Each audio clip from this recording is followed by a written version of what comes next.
What poverty teaches us about money and life.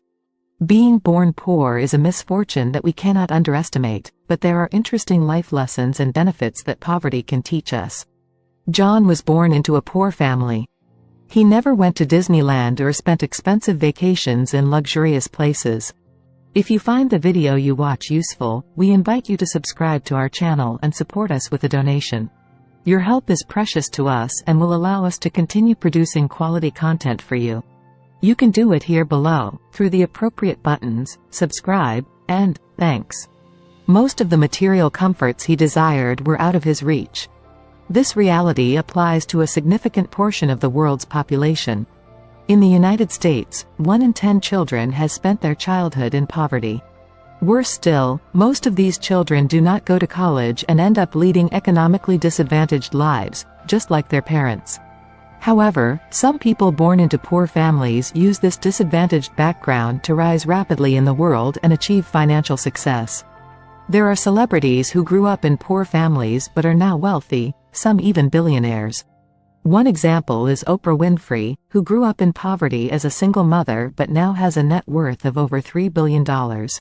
Even Jack Ma, the CEO of Alibaba, the largest Chinese e-commerce company, was born into a poor family. The success of these people gives them hope, but for many poor people like John, hope is all they have. It is difficult to escape the vicious cycle of poverty. In light of this, one wonders if there are any advantages to being born poor. Poverty is tough, but with the right perspective, effort, and courage, in some cases, it can be the starting point for extraordinary success. Here are some reasons why being born poor is not so bad. 1. You are alive and healthy. Even if you have financial difficulties, John is grateful to be alive and healthy. Poverty breeds despair and makes it difficult, if not impossible, to achieve your dreams. However, the mere fact of being alive is a sufficient reason to be grateful. Additionally, the disadvantaged can enjoy better health compared to the rich. Office jobs are typically sedentary and well-paid, done by rich or at least financially secure people. John and many poor people are usually employed in jobs that require strenuous physical labor. There are health risks associated with these jobs, but they are generally less dangerous and less common than the problems of obesity, hypertension, and heart disease associated with long hours of sedentary work. 2. Becoming resourceful. When John was growing up, poverty forced him to adapt to survive. Struggling to make a living meant learning skills that the rich never had the opportunity to acquire.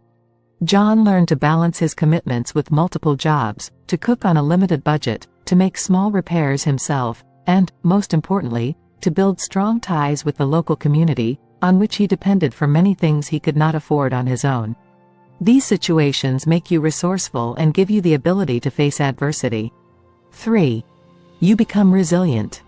When John was poor, he reached a point where life could not get any harder unless he died. He learned to survive with limited resources. He prepared meals with leftovers, survived when his water was cut off because he couldn't pay the electricity and water bills, and survived practically all the challenges life threw at him. Life without money is undoubtedly difficult, and it takes a thick skin to survive and even triumph in such an existence. It is not easy to be mocked for being poor, and it is even harder when others take for granted seemingly simple things like transportation, food, and a roof over their heads, but you cannot afford them. This kind of life is tough. However, with experience, you acquire the tough skin needed to face life's challenges.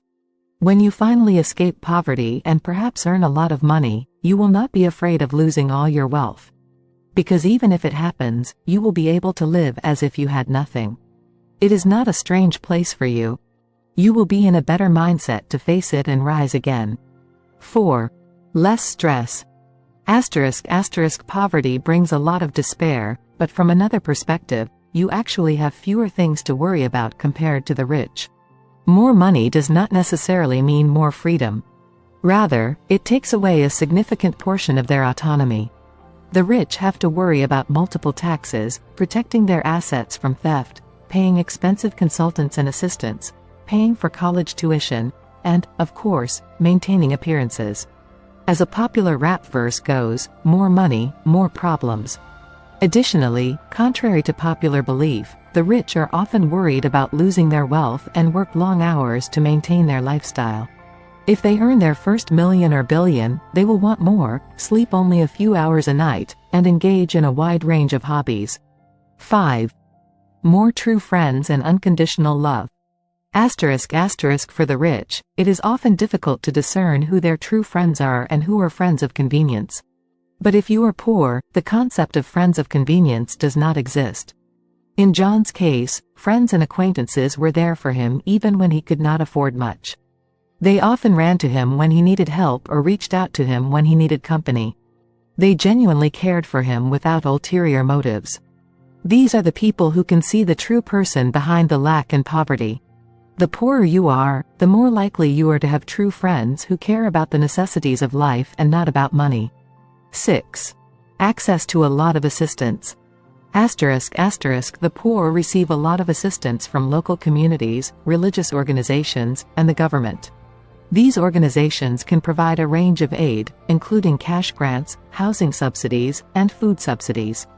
In most countries, there are government agencies that manage programs to assist people in economic difficulty. They provide monthly subsidies and food vouchers and manage social service programs.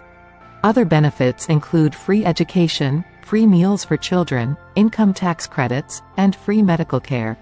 Some of these benefits may also be available to the rich, but they prefer to pay exorbitant amounts for exclusive quality of service, rather than lowering themselves to the level of those who receive free assistance from others. 7. Being creative and original. The poor cannot afford to outsource, so they have to continue solving their own problems. However, this stimulates their creativity. For example, John would have repaired the appliance himself, or he would have asked a friend for help. He would have done some jobs himself, such as car maintenance, which a rich person would have asked someone else to repair. Over time, you become a jack of all trades. You become a mechanic, electrician, gardener, plumber, or whatever else is needed. They teach you to make the most of profitable side jobs and to do almost anything to earn money. Walking dogs, mowing lawns, shoveling snow, running a lemonade stand, cleaning houses, anything to survive. This experience will increase your intelligence, and the skills you learn will stay with you even if you are lucky enough to escape poverty. You will have an advantage over those who have always had an easy life. This experience will also give you an entrepreneurial mindset. 8. It can lead you to wealth. If you need encouragement, know that poverty can actually give you the drive and skills necessary to achieve financial independence and wealth. Statistics confirm this view. 86% of today's billionaires built their wealth from scratch. Hardships can teach important skills for building wealth, such as the ability to make do to survive, the value of money, entrepreneurship, and self-management of savings. People who have overcome poverty and achieved financial success have several characteristics. They are hungry for success, disciplined, thrifty, hardworking, and good at networking. Perhaps this is why the wealth of many rich American families does not last more than 3 generations. The first generation, which built its wealth from nothing, is the most financially wise and disciplined. The second generation, perhaps having lived relatively poor for part of their life and rich for another, is more concerned with maintaining their wealth. The third generation, however, has only known wealth. Having never experienced poverty, they do not know what it is like to have nothing and are not prepared to face it. In many cases, it is this third generation that squanders the family's wealth. On the other hand, if you are born poor, you have the advantage of starting from scratch and building wealth from the ground up. Because you understand how hard you had to work to get it, you appreciate what you have and can pass the right values on to your children. An example of a poor person who sought to become a millionaire is Starbucks CEO Howard Schultz. He says that the shame of living in government-subsidized housing had a profound effect on him and motivated him to create a better life for himself. According to him, his father was an incompetent man who did menial jobs that were not respected by the family. This disadvantaged childhood drove him to create a company where his father would not have had the opportunity to work. Today, he is the founder of a company with a net worth of over $2 billion and stores in 73 countries. 9. The only way is up. When you hit rock bottom, the only direction to go is up. You don't have much to lose, you have faced challenges and overcome them. This makes you bold and ready to take the necessary risks to build wealth. Your past prepares you for difficulties. And whatever difficulties life throws at you, you will shrug them off with a shrug. I've faced worse. Perhaps at the moment you don't have anything better in life, but this should give you the determination to build a better life for yourself and your children, and to ensure that they never have to go through the difficulties you faced. This is why many immigrants in the United States have been able to build a better life for themselves. Asians have the highest incomes in the United States. Many of them came to this country with nothing, but they brought with them a culture of hard work and determination. In conclusion, it is difficult to be born into humble circumstances. However, it is not the end of the world and provides the necessary inspiration to build a prosperous life. In the case of Howard Schultz, the founder of Starbucks, the desire to live a better life inspired him. Most of the world's billionaires did not inherit their wealth. They built their wealth from nothing. And you can do it too. What was your experience with the topic covered in this video? Tell us about it in the comments, we are curious to know. And if you have any doubts or questions, don't hold back. Leave a comment, even just a simple like would be perfect, but most importantly, subscribe to the channel to stay informed about upcoming releases.